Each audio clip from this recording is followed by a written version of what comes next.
I found the journal wedged between the mattress and box spring on my wife's side of the bed. Not because I was looking for it, but because I was trying to fix the squeaking that had been driving us both crazy for weeks. The leather was expensive, the kind Melissa always bought from that boutique on 5th Street.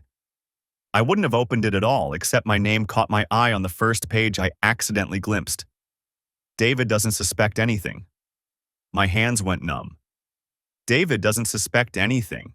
He's so wrapped up in his promotion that he barely notices when I come home late. Tonight was the 3rd time this week I told him I was at book club. The irony is that I actually did join a book club 6 months ago. I just haven't been to a meeting since September. The date at the top read October 14th. 3 weeks ago. I sat down on the edge of our bed, the bed we'd shared for 9 years, and kept reading. Tyler makes me feel alive again. When he looks at me, I'm not just someone's wife or someone's mother. I'm Melissa, just Melissa. The woman I was before mortgages and parent-teacher conferences and arguing about whose turn it is to take out the trash. Tyler Brennan. The guy who'd moved in next door last summer with his yellow Labrador and his contractor's truck. The guy I'd helped move his couch. The guy I'd loaned my drill to. The guy who'd come to our 4th of July barbecue and complimented Melissa's potato salad. The guy who was sleeping with my wife. I flipped through more pages. The entries went back months. May, April, March. She'd been documenting everything like some kind of twisted romance novel. Dates, times, locations, the Riverside Motel on Highway 9, his house while I was at work. Once, and this made my stomach turn, in our guest room while I was out picking up our daughter Emma from soccer practice. Emma, our 7-year-old daughter who still believed in fairy tales and happily ever after. My phone buzzed. A text from Melissa. Running late. Don't wait up. Love you. Love you. 2 words that used to mean everything, now just digital camouflage. I took photos of every single page. 37 entries in total, spanning from March 8th to October 28th. Yesterday. My hands shook as I held the phone, but I made sure each image was clear, legible, dated. Then I put the journal back exactly where I'd found it, wedged at the same angle between the mattress and box spring. The front door opened downstairs. David, you still up? I looked at myself in the mirror above our dresser. Same brown hair, same green eyes, same face I'd had this morning when I'd kissed her goodbye and told her I loved her. But the man looking back at me wasn't the same person anymore. Yeah, I called down. Just fixing that squeak in the bed. Oh, you're the best. Her voice was cheerful, light. The voice of someone who'd just spent 3 hours with her lover and was now coming home to play house with her husband. I'll be right up. I heard her heels click across the hardwood floor of our entryway, the floor we'd refinished together 2 summers ago. Heard her keys drop into the ceramic bowl on the hall table, the bowl her mother had given us as a wedding gift. Heard water running in the kitchen sink. Everything was normal. Everything was exactly as it had been an hour ago, except now I knew the truth. She appeared in the doorway wearing the blue dress I'd bought her for her birthday. Her blonde hair was slightly mussed, lipstick faded. She smiled at me, and I wondered how many times that smile had been a lie. How was book club? I asked. Oh, same as always. We're reading some mystery thriller now. Pretty predictable, honestly. She kicked off her heels and started unbuttoning her dress. How was your night? Did Emma go down okay? Out like a light. She wanted you to read to her, but I told her you'd do it tomorrow. I will. Melissa disappeared into our walk-in closet. I promise. Another promise. Another lie, probably. I listened to her change into pajamas, brush her teeth, go through the same routine she'd done every night for 9 years. She climbed into bed beside me, smelling of perfume I hadn't bought her, and kissed my cheek. Night, babe. Love you. Love you too. The words tasted like ash in my mouth. She fell asleep within minutes, her breathing deep and even. I lay there in the dark, listening to her breathe, feeling the weight of her journal beneath us like a landmine waiting to explode. But I wasn't going to detonate it.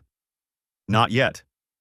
I'd spent 12 years as a financial analyst, building cases from numbers and patterns, finding discrepancies in spreadsheets that told stories people didn't want told. I knew how to be patient. I knew how to gather evidence. I knew how to build an airtight case. And I knew that in Virginia, where we lived, adultery was still grounds for fault-based divorce. It affected asset distribution, spousal support, even custody arrangements. The law was clear. Proof of adultery could change everything. Melissa had been keeping records. Now I would too. I got up carefully, grabbed my phone, and went downstairs to my home office. I created a new folder in my cloud storage, uploaded the photos of the journal entries, and started a spreadsheet. Date, time, location, evidence type. The next morning, I made Emma breakfast like always. I kissed Melissa goodbye like always. I went to work like always. But nothing was the same. And Melissa had no idea that her own words were about to destroy everything she'd taken for granted. The hives start 3 weeks after I find the journal. I wake up scratching my arms, red welts rising across my forearms like someone's dragged hot wire across my skin. By the time I shower and dress, they've spread to my chest. Melissa notices at breakfast. "David, what happened to you?" I look down. The welts have gotten worse, angry and raised. "I don't know. Bug bites, maybe?" She sets down her coffee. "Those aren't bug bites." "Does it hurt?"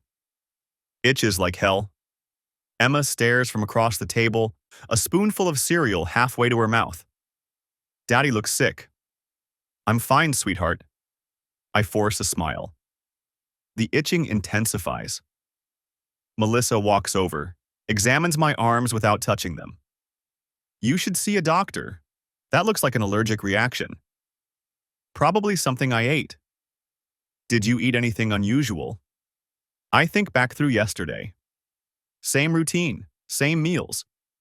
Nothing different except the knowledge I carry. The weight of those photographed journal entries stored across 3 separate cloud accounts. "No." "Well, take some Benadryl. If it's not better by tonight, make an appointment." By evening, the welts have faded. I forget about them. They come back 4 days later. Same pattern. Wake up scratching, hives across my arms and chest, gone by afternoon. This time, Melissa insists I see Dr. Palmer. Dr. Palmer runs the standard tests.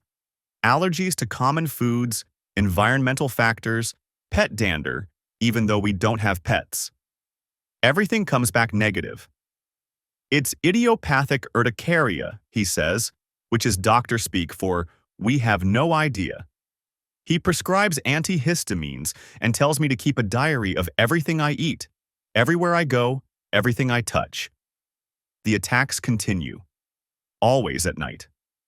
Always waking me up between 2 and 4 in the morning with that maddening itch. The antihistamines help, but they make me groggy. Melissa starts sleeping in the guest room because my scratching keeps her awake. "I'm sorry," she says, gathering her pillow. "I have that presentation tomorrow. I need to sleep." "It's fine." More than fine. I've been waiting for an excuse to have the bedroom to myself. After she leaves, I lie in the dark and think. The attacks only happen at home. Never at the office. Never when I travel for work. Only here, in this bed, in this room where I found her journal still hidden beneath the mattress 6 inches from where I sleep. I start my own documentation. Not of her movements this time, of mine. Every meal logged, every product I use, laundry detergent, soap, shampoo, toothpaste. I photograph labels, keep receipts, note times, and locations. Nothing changes. The attacks continue. 2 weeks into this, I'm lying awake after another episode, arms burning despite the Benadryl, when the thought hits me. What if it's not accidental? I sit up. The room is dark except for the streetlight filtering through the curtains. Melissa is in the guest room. Emma is asleep down the hall. The house is quiet. What if someone is doing this deliberately? The thought should sound paranoid. Crazy. But I've spent the last month and a half learning that my wife is not who I thought she was. That she's capable of elaborate deception, of looking me in the eye and lying about where she's been, who she's been with, what she's been doing. If she's capable of that, what else might she be capable of? I get out of bed, turn on the lights. If someone is poisoning me, and God, even thinking it sounds insane, they'd need access to something I come into contact with regularly. Something in this room. I start with the obvious. Check my water glass on the nightstand. I fill it fresh every night from the bathroom tap. Examine my pillow, my sheets. Nothing visible. No strange residues, no odd smells. The mattress. I kneel beside the bed, thinking of her journal hidden inside. Could she have put something else in there? But that doesn't make sense. She doesn't know I've found it. Does she? I move methodically through the room. Dresser drawers, closet, bathroom cabinet. I'm looking for something I don't know how to identify, which makes the search almost pointless.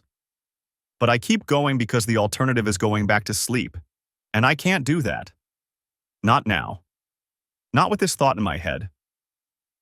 I'm checking behind the headboard when I notice the vent. It's a standard air return vent, white metal grill mounted low on the wall beside the bed. I've never paid attention to it. Why would I? But now I'm looking at it, really looking, and I notice something. The screws are scratched. Not much. Just small marks around the screw heads, the kind you'd get from a screwdriver slipping. Fresh scratches in old paint. I grab my phone, turn on the flashlight. Kneel down and shine it through the grill slots. At first, I see nothing but darkness and dust. Then the light catches something. A small object wedged inside the ductwork, just visible through the slats. My heart rate picks up. I need a screwdriver. I go to the garage, moving quietly so I don't wake anyone. Find my toolbox. Return to the bedroom and close the door. The screws come out easily. Too easily. Someone's removed them recently. I lift the grill away from the wall and shine my light into the opening. The object is a small plastic container, roughly the size of a pill bottle, wedged into the ductwork about 6 inches back. I can just reach it with my fingers. It's warm. I pull it out, and that's when I see the small electronic device attached to the bottom. A timer of some kind, with a tiny heating element. The plastic container has holes punched in the lid. I set it on the floor and stare at it. Someone put this here. Someone set it to heat up while I sleep, releasing whatever's inside into the air I breathe. The ductwork would carry it directly to the bed, concentrated in the space where I sleep. My hands are shaking. I open the container. Inside is a fine powder, grayish-white, maybe 2 tablespoons worth. I don't touch it. Don't smell it. Just close the lid and sit back on my heels. Someone is poisoning me. The question is who? I already know the answer. There's only one person with motive, with access, with reason to want me sick or incapacitated or worse. Only one person who benefits from my suffering. Melissa. Or Tyler. Or both of them together. I think about her journal entries. He makes me feel alive again. David is so wrapped up in his work, in his routines. He doesn't see me anymore. Maybe she wants me gone. Maybe Tyler wants me gone. Maybe they've been planning this, waiting for the right moment. The hives aren't fatal. Not yet. But what if this is just the beginning? What if they're testing, seeing if anyone notices, if anyone suspects? What if the next step is something worse? I photograph the container from every angle, the timer device, the scratched screws, the vent opening. I document everything with the same methodical precision I've used for the journal entries, for tracking her movements, for building my case. Then I put it all back exactly as I found it. The container goes back into the ductwork. The grill gets screwed into place. I even try to position it so the scratches line up with the existing marks. When I'm finished, it looks undisturbed. I transfer the photos to my secure cloud storage, add notes with timestamps and observations. Then I delete them from my phone. In the bathroom, I wash my hands 3 times. Scrub under my nails. The hives are fading now, as they always do, leaving my skin pink and tender. I look at myself in the mirror. Same face. Same person. But something has shifted. This isn't about divorce anymore. This isn't about custody or asset distribution or who gets the house. This is about survival. When I finally go back to bed, I lie on top of the covers with the window cracked open, fresh air diluting whatever poison is seeping from that vent. I don't sleep. I watch the ceiling and think about what comes next. By morning, I know what I have to do. I need proof that links the poison to Melissa. The container isn't enough. Anyone could have put it there. That's what her lawyer would argue. I need evidence that connects her to the substance, to the purchase, to the planning. I need to catch her in the act. I photograph the device from every angle, documenting its position in the vent, the timer settings, the powder residue. My phone's camera clicks softly in the darkness. Evidence. Always evidence. The timer shows a pattern. Activation at 2 a.m., running for 3 hours. Right when I'd be in deepest sleep. The attacks always started around 4, when the concentration would be highest. I leave everything exactly as I found it. Replace the vent cover with the same screws, same positions. Wipe down any surfaces I touched. If they're checking, they can't know I've discovered it. In my office, I upload the photos to 3 separate cloud accounts. Then I sit in the dark, thinking. The journal gave me leverage for divorce. This gives me something else entirely. This is attempted murder, or at minimum, assault. Criminal charges, prison time. But I need to prove who placed it there. I pull up our home security footage on my laptop. We installed cameras 2 years ago after a string of break-ins in the neighborhood.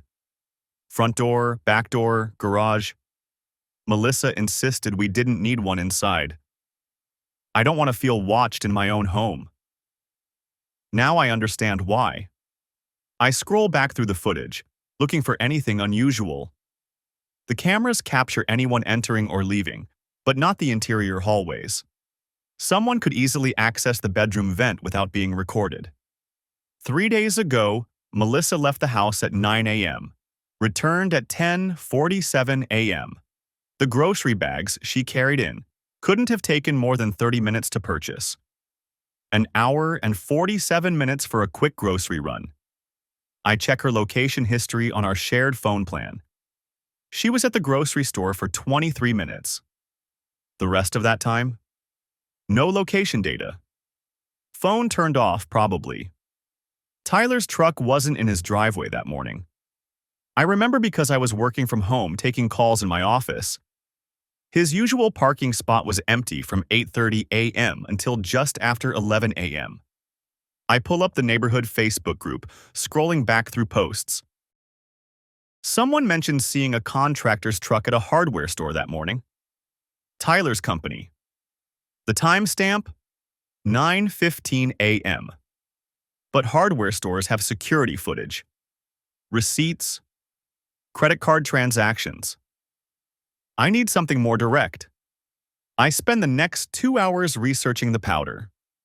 Based on the photos, it's fine and white, almost like talc. The heating element suggests it needs to be aerosolized. I cross-reference my symptoms with common irritants and allergens. Fiberglass dust matches perfectly. Fine particles that become airborne when heated, causing severe skin reactions, respiratory irritation.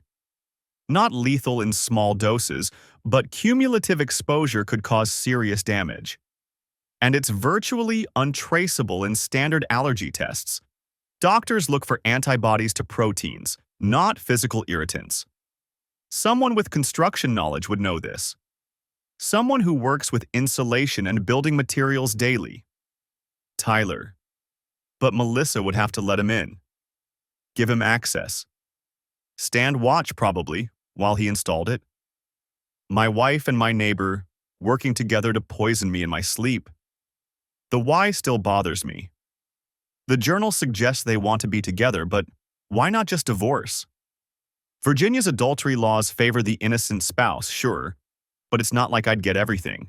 We'd split assets, work out custody. Melissa would lose some money, some face. But this? Unless there's something I'm missing. Something bigger than the affair. I open our financial records, spreadsheets I've maintained for years. Joint accounts, retirement funds, Emma's college savings. The mortgage is in both names. My life insurance policy lists Melissa as primary beneficiary, $750,000. We updated it last year when I got promoted. There it is.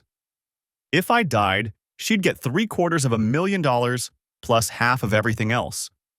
No messy divorce, no fault-based asset distribution, no custody battle. Just a grieving widow and her daughter, comforted by the helpful neighbor next door. The fiberglass isn't meant to kill me quickly. It's a test run. See if I notice, if doctors can identify it, if they can trace it back, and when they can't, when it's proven safe, they escalate. Something more lethal in that same device. Carbon monoxide, maybe. Or poison that mimics natural causes. I'd die in my sleep and no one would question it. Just a tragedy? These things happen. My hands are shaking. I close them into fists, press them against the desk. They're planning to murder me.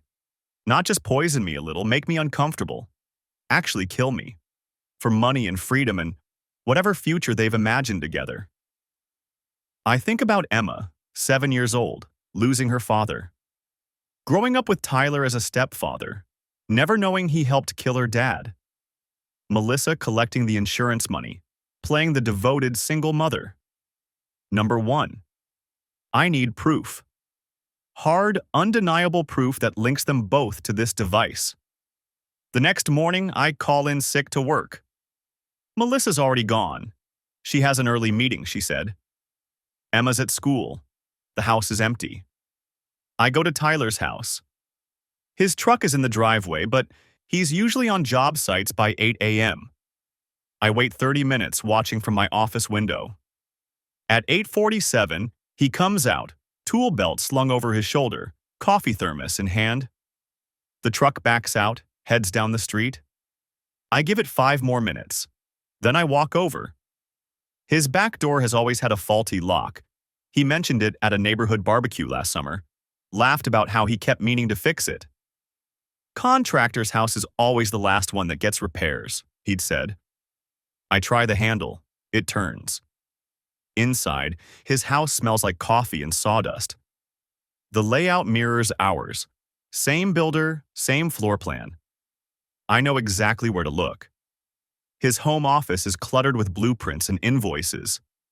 I search quickly, methodically. Desk drawers, filing cabinets, the shelf above his computer. In the bottom drawer, under a stack of old tax returns, I find it. A receipt from Johnson's Hardware, dated 4 days ago.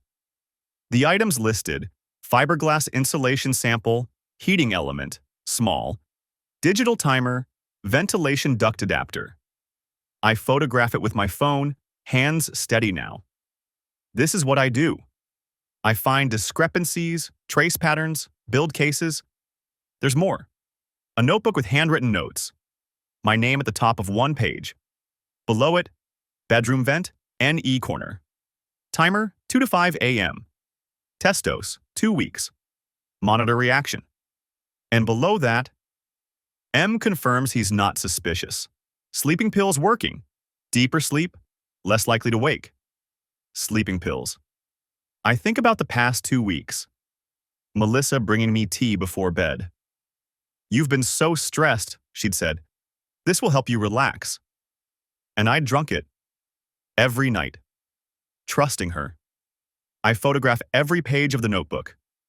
There are other entries, earlier ones, plans, timelines, contingencies.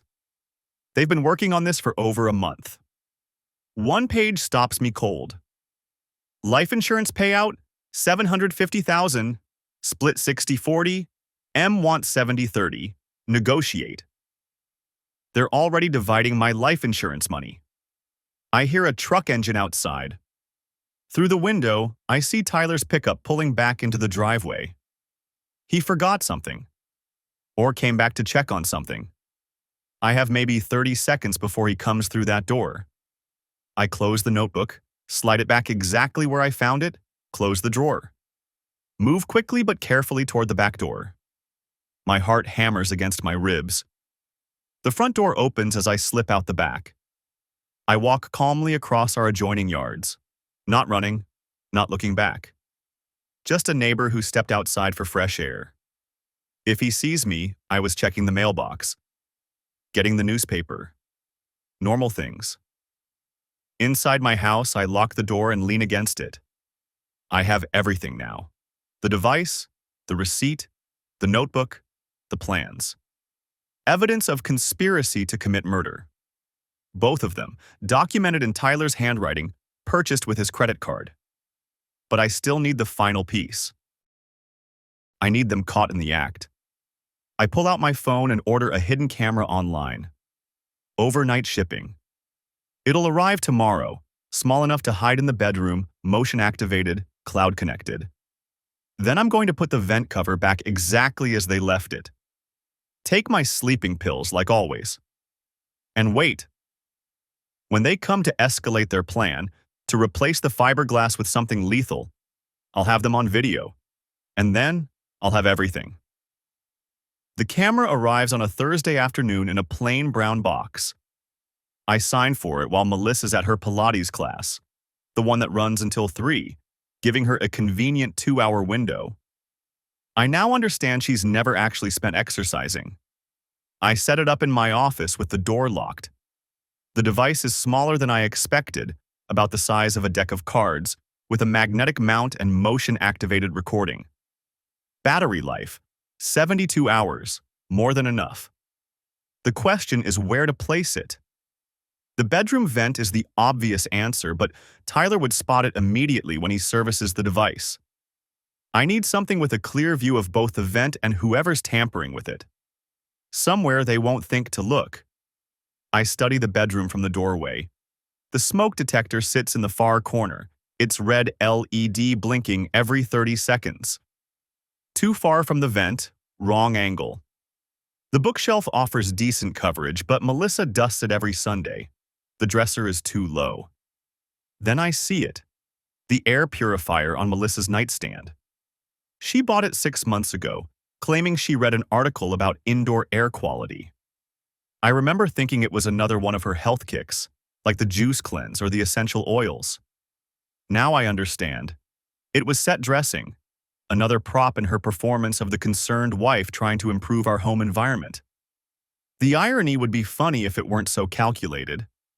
The purifier has a mesh front panel and sits at the perfect height, angled toward the vent. I wait until Melissa picks up Emma from school, then move quickly. The magnetic mount attaches to the inside of the mesh panel, camera lens pressed against the holes. From the outside, it's invisible, just another shadow in the purifier's dark interior. I test the angle with my phone, checking the live feed. Perfect view of the vent, the bed, and anyone standing between them. I'm replacing the front panel when I hear the garage door. My hands move automatically, snapping the last clip into place.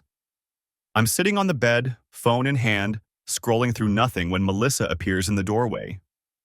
"Hey," she drops her gym bag by the closet.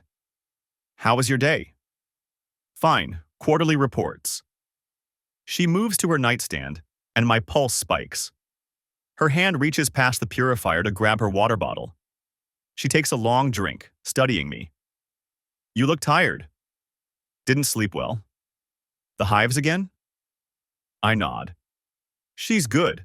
The concern in her voice sounds genuine. If I didn't know better, I'd believe she actually cared. Maybe you should try the tea again tonight, she says. It really does help you relax. Maybe. She disappears into the closet. I hear hangers sliding, drawers opening. Normal sounds of normal life. When she emerges in fresh clothes, she's already moving on to the next scene in her script. Emma has that field trip tomorrow. Did you sign the permission slip? On the counter. And you'll be home for dinner? I'm making that chicken thing you like. Another performance. Another lie wrapped in domestic routine. I'll be here. She smiles and leaves. I wait 30 seconds, then pull up the camera feed on my phone. The image is clear, timestamp running in the corner. Motion activated, but I can also trigger manual recording. Now I wait. Friday passes, Saturday, Sunday. I drink the tea every night, feeling the drowsiness spread through my limbs. The hives appear on schedule. 2:47 a.m. Saturday, 3:12 a.m. Sunday. I photograph them with my phone, adding to my documentation. Each morning I wake to Melissa's concerned face, her gentle questions about how I slept. The camera captures everything. Me climbing into bed, Melissa joining me 20 minutes later, both of us sleeping until morning. The vent stays closed. No movement, no tampering. Monday night, same routine. Tuesday. By Wednesday, I'm starting to wonder if they've abandoned the plan. Maybe Tyler saw something that spooked him. Maybe they're waiting for the hives to clear before escalating. Maybe. The camera alert vibrates my phone at 2:34 a.m. I'm in the guest room, where I've been sleeping after Melissa drifts off. The tea still works, but I've been forcing myself awake with caffeine pills taken an hour before the usual attack time. It leaves me groggy and wired simultaneously, but functional. I open the feed. Tyler Brennan stands in my bedroom, wearing dark clothes and latex gloves. He's holding a small toolkit, moving toward the vent with practiced efficiency. Melissa sits up in bed, watching. She's fully dressed beneath the covers, jeans and a dark sweater. Her hair is pulled back. This isn't a woman who just woke up. Tyler removes the vent cover with a screwdriver. His movements are quick, confident. He's done this before. The previous installations, the test runs.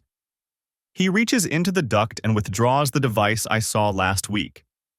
The timer, the heating element, the fiberglass reservoir. He sets it aside and pulls something else from his toolkit. A new device, larger, different design. Melissa stands, moving beside him. They don't speak. They've rehearsed this. Tyler points to something inside the duct, and Melissa nods. He makes an adjustment to the new device, checking something on its surface. Then he slides it into the vent, pushing it deep into the ductwork. The camera captures everything. Their faces, their actions, the devices. Tyler's toolkit sitting open on my dresser. Melissa's hand on his shoulder as he works. The timestamp in the corner. 2:41 a.m. Tyler replaces the vent cover, twisting each screw carefully.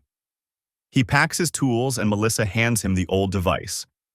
He wraps it in a cloth and tucks it into his toolkit. They're removing evidence, cleaning up the test phase. Melissa checks her phone, probably setting an alarm to wake her before morning. Tyler moves toward the door and she follows him.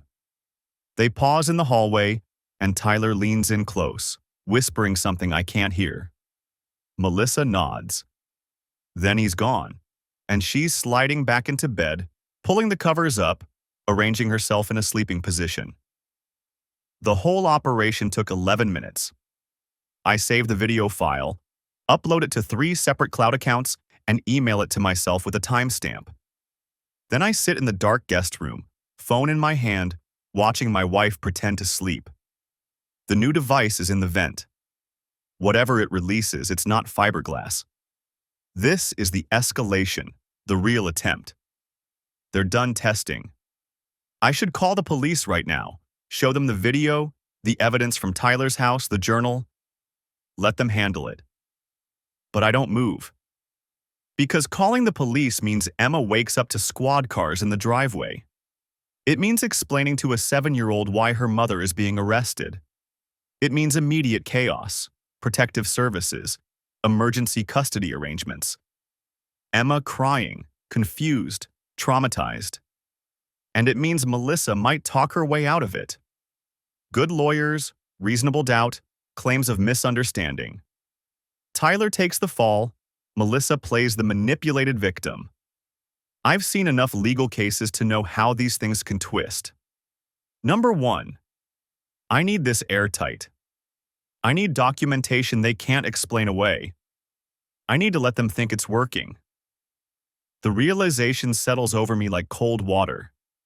I have to sleep in that room tomorrow night. I have to breathe whatever they're pumping through the vent. I have to let them poison me, just enough to prove intent, not enough to die. It's insane, reckless, dangerous. But it's the only way to protect Emma from watching her mother walk free. I open my phone and start researching. Poison detection, emergency protocols, symptoms to watch for. I find a 24-hour urgent care clinic 3 miles away.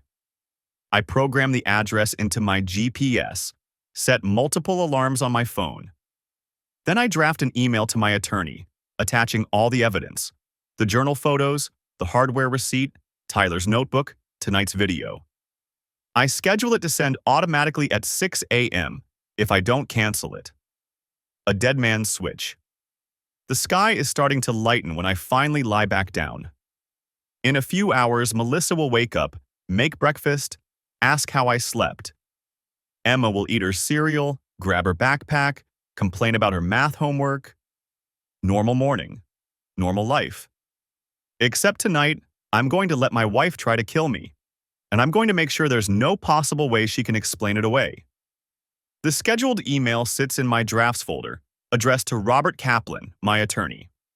Send time, 6 a.m. tomorrow morning. Subject line, in case of emergency. I stare at the clock on my phone. 1:47 a.m. 47 minutes until they come. I've taken the sleeping pills Melissa dissolved in my tea, crushed 2 of them myself and swallowed them with water at 11:30 p.m., same as every night for the past week. My body's developed a tolerance, but I forced myself to lie still, breathing deeply, mimicking sleep. Melissa checked on me twice, standing in the doorway watching. The second time she came closer, whispered my name. I didn't move. She needs to believe I'm unconscious. The camera hidden in the air purifier has a full battery. The backup camera I installed yesterday inside the smoke detector has 2. Both are recording to encrypted cloud storage, uploading in real time. I've tested the feeds 3 times today from my office laptop. My phone is on silent, face down on the nightstand. Positioned exactly where it always is. I'm wearing the same t-shirt and boxers I wear every night. Everything has to look normal. The hives on my chest itch. They appeared 2 hours ago, right on schedule.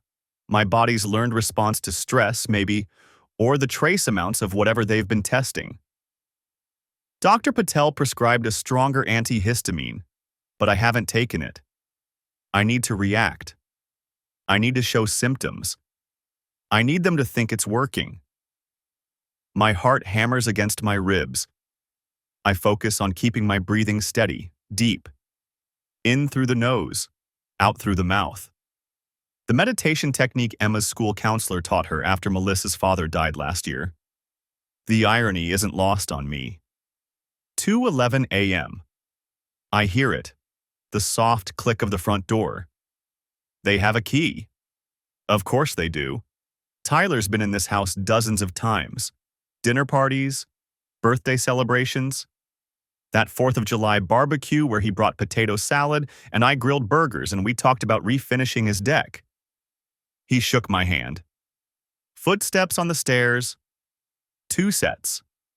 Light, careful. They've done this before, but tonight is different.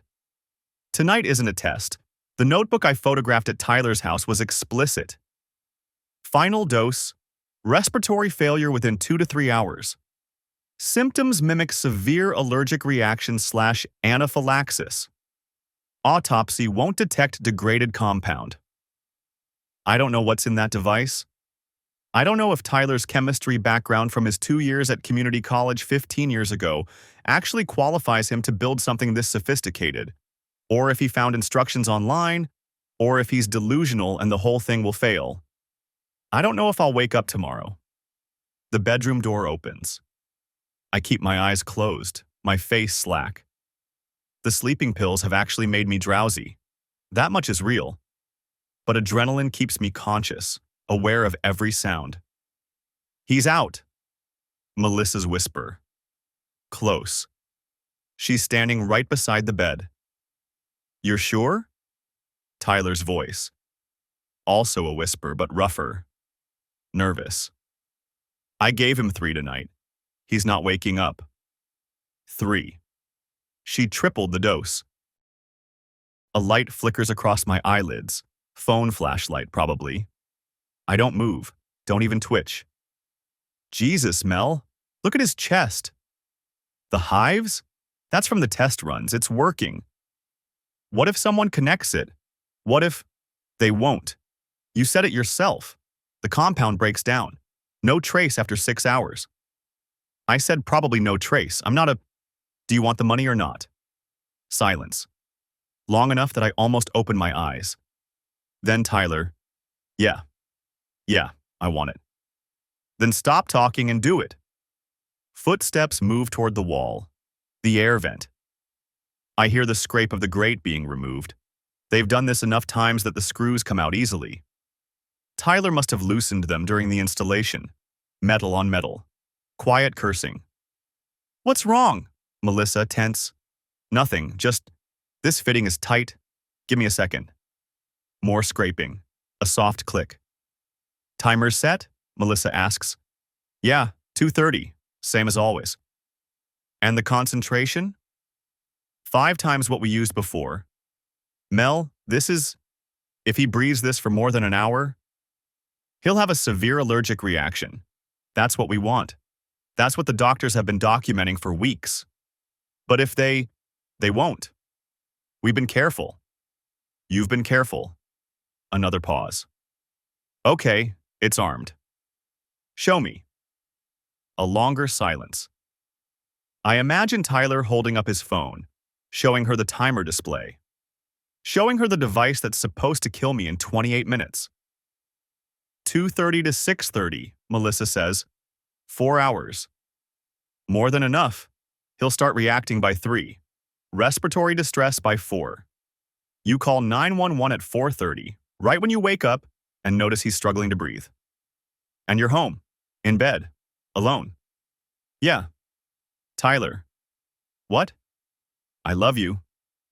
I hear the kiss, soft, intimate, in my bedroom, 3 feet from where I'm lying. Love you too, babe. By this time next week, we're free. The grate goes back on. 4 quick screws. They've practiced this. Footsteps retreat. The door closes. I wait. Count to 100. Then 200. At 300, I open my eyes. 2:26 a.m. 4 minutes until the device activates. I reach for my phone, hand shaking. Pull up the camera feed. Both angles show clearly. Melissa and Tyler, faces visible, installing something in the vent. Audio is muffled but audible. The timestamp is clear. I have them. I should leave. Walk out right now. Drive to the police station. Show them everything. But I don't move. Because I need them to activate it. I need the device to turn on, to start dispersing whatever poison Tyler built. I need my body to react. Not enough to kill me, but enough to prove intent. Enough to show they weren't just planning.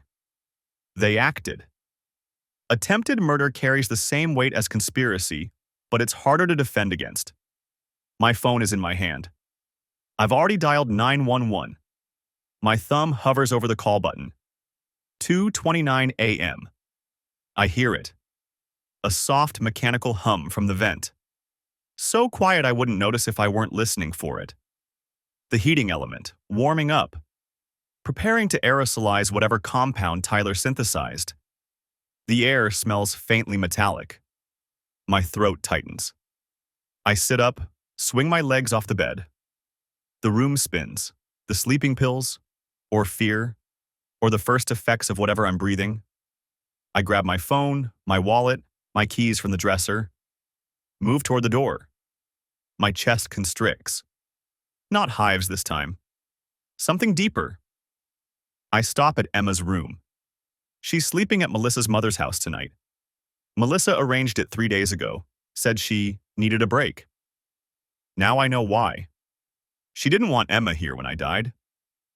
The hallway tilts. I grip the banister, force myself down the stairs. My throat is closing. I make it to the front door outside. The November air is cold, sharp. I gulp it, but my lungs won't expand properly. I press call. 911, what's your emergency? My voice comes out strangled. I'm being poisoned. There's a device in my bedroom vent. My wife. She's trying to kill me. Sir, what's your location? I give the address. The dispatcher's voice becomes urgent, professional. She's asking questions. Are you in immediate danger? Are you alone? Do you need an ambulance? Yes. Ambulance. I can't breathe. Stay on the line, sir. Help is on the way. Are you outside the residence? Front yard. Good. Stay there. Don't go back inside. Can you describe your symptoms? I try. Throat closing. Chest tight.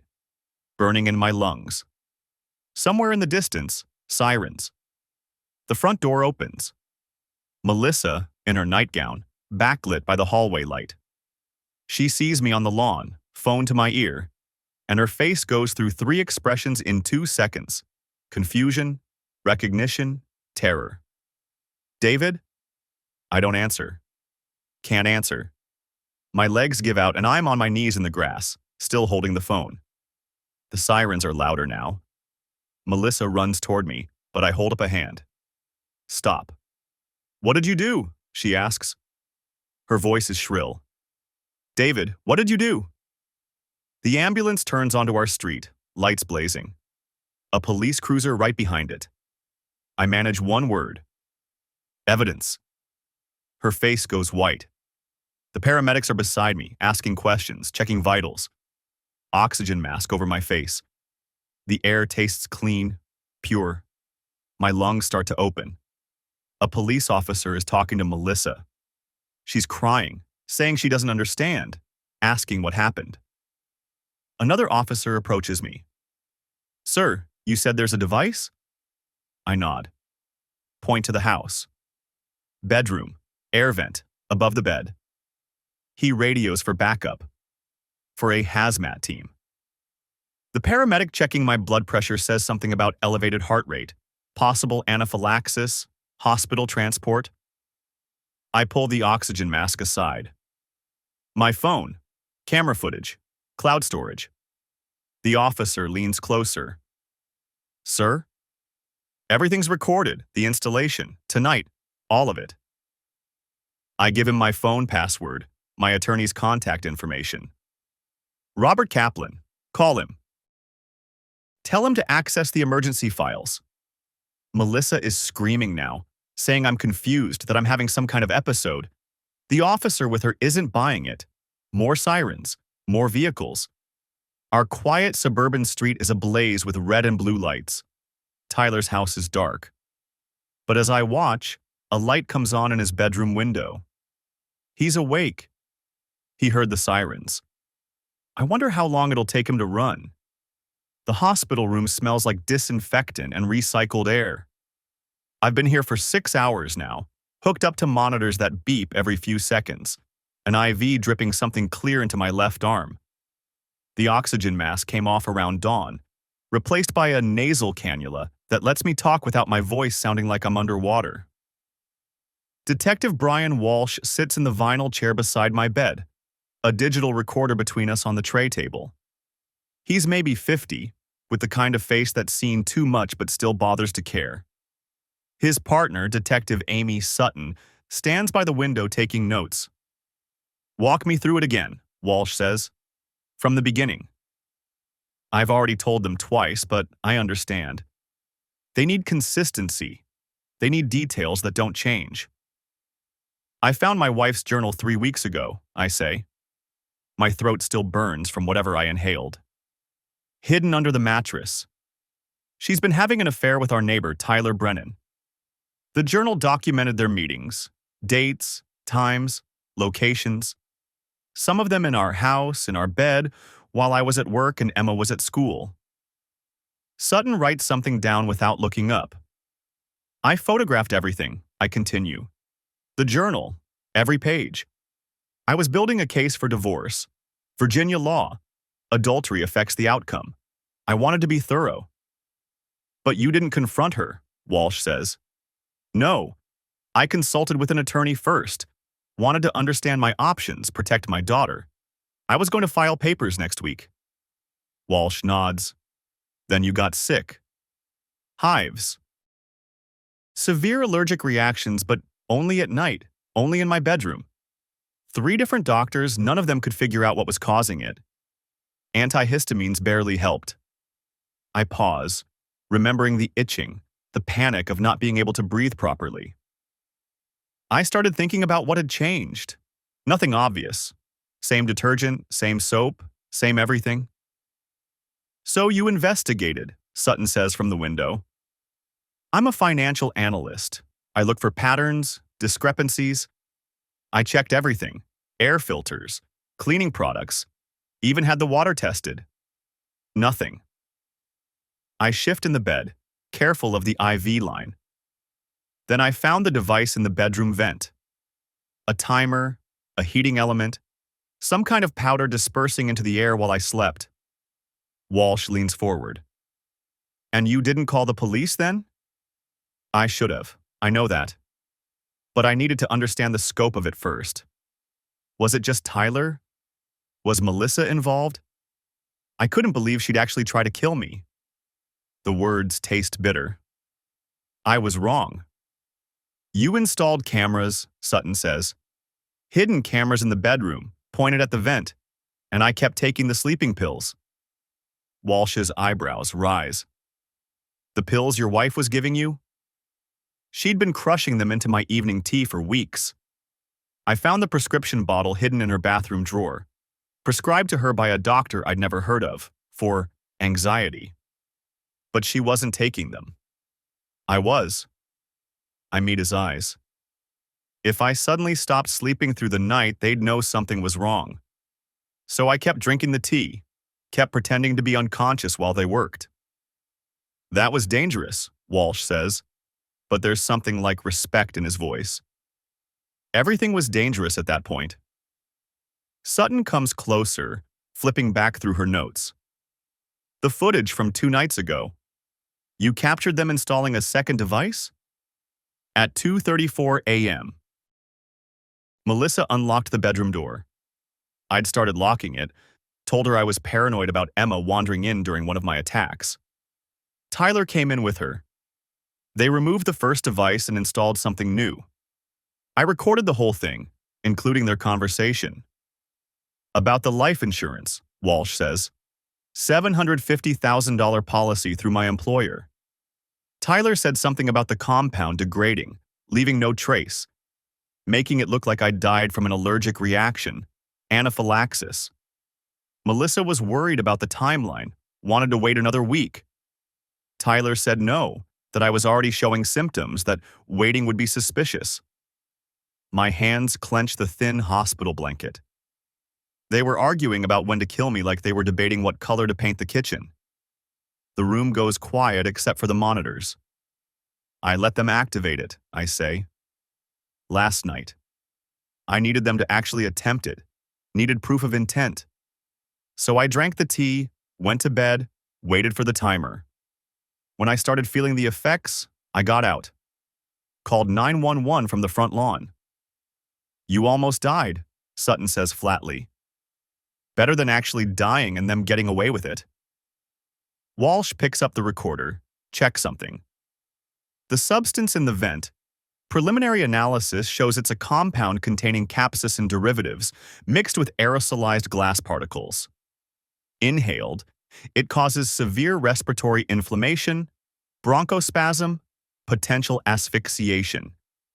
In someone with a documented history of allergic reactions, it would look like anaphylaxis. Would it have killed me?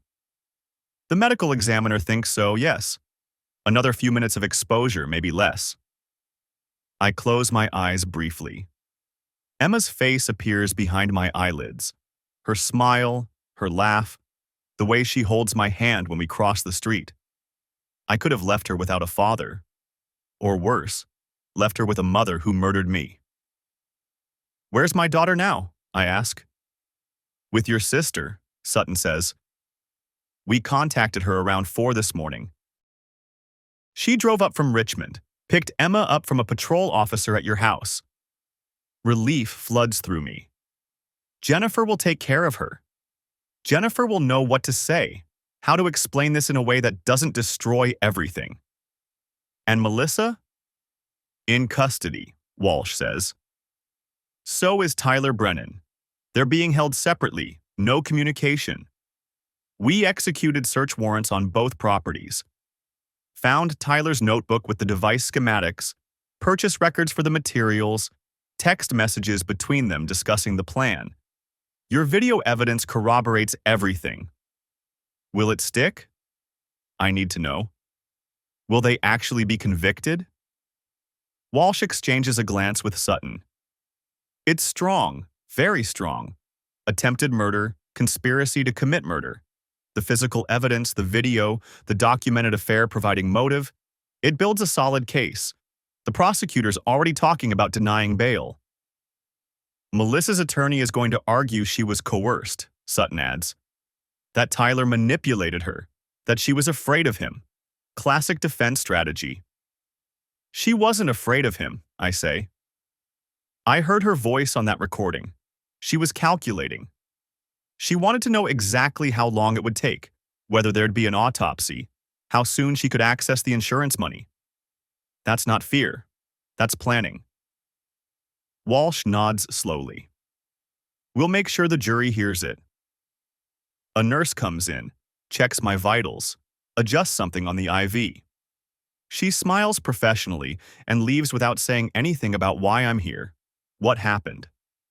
Hospital discretion. What happens next? I ask when she's gone. We'll need you to come to the station when you're discharged. Make a formal statement, Walsh says. Bring all your documentation, the journal photographs, the financial records, everything you've compiled.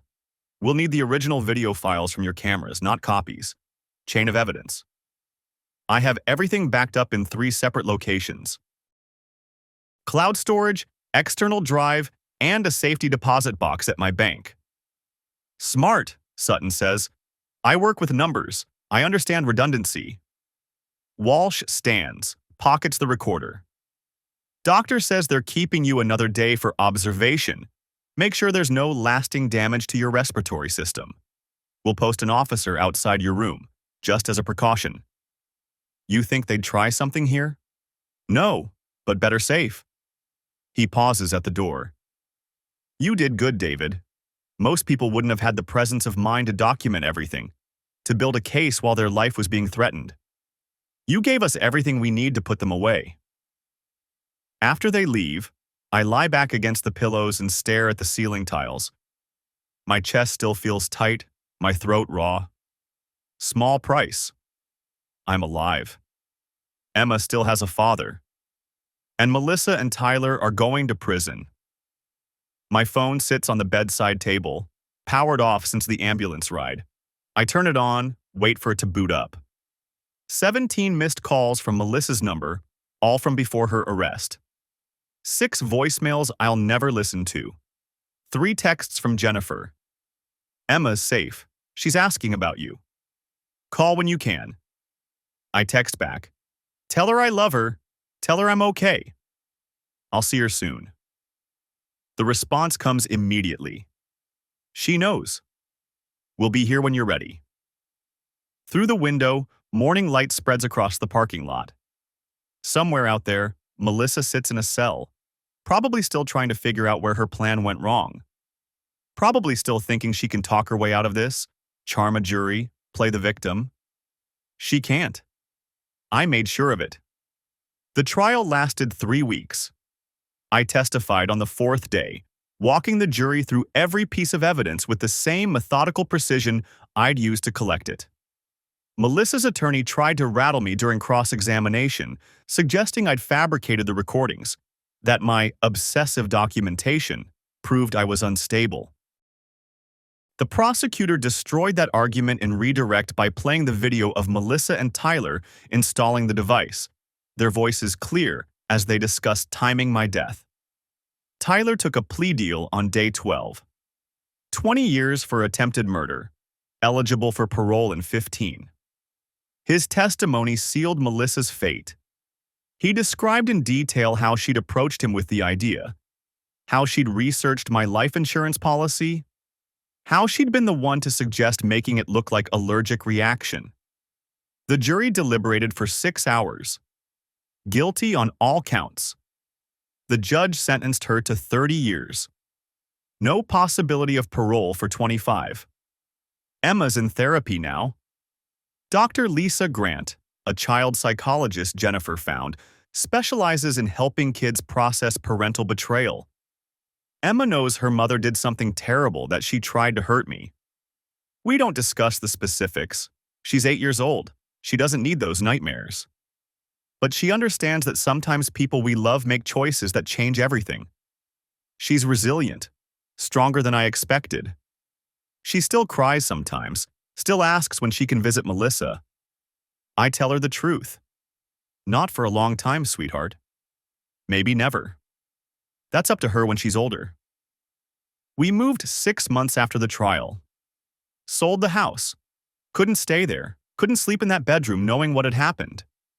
Emma and I found a small place across town, near Jennifer's neighborhood. 2 bedrooms, a yard for the dog we adopted last month. Fresh start. I kept my job. My company was understanding, gave me family leave during the trial, let me work remotely for a while. The quarterly reports still need analyzing. Numbers don't care about personal tragedy. There's something comforting in that. Tyler's house sold to a young couple with twins.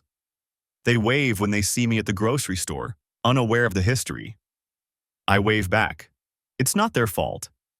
The journal is evidence now, locked in a courthouse storage facility. I'm glad. I never want to see it again.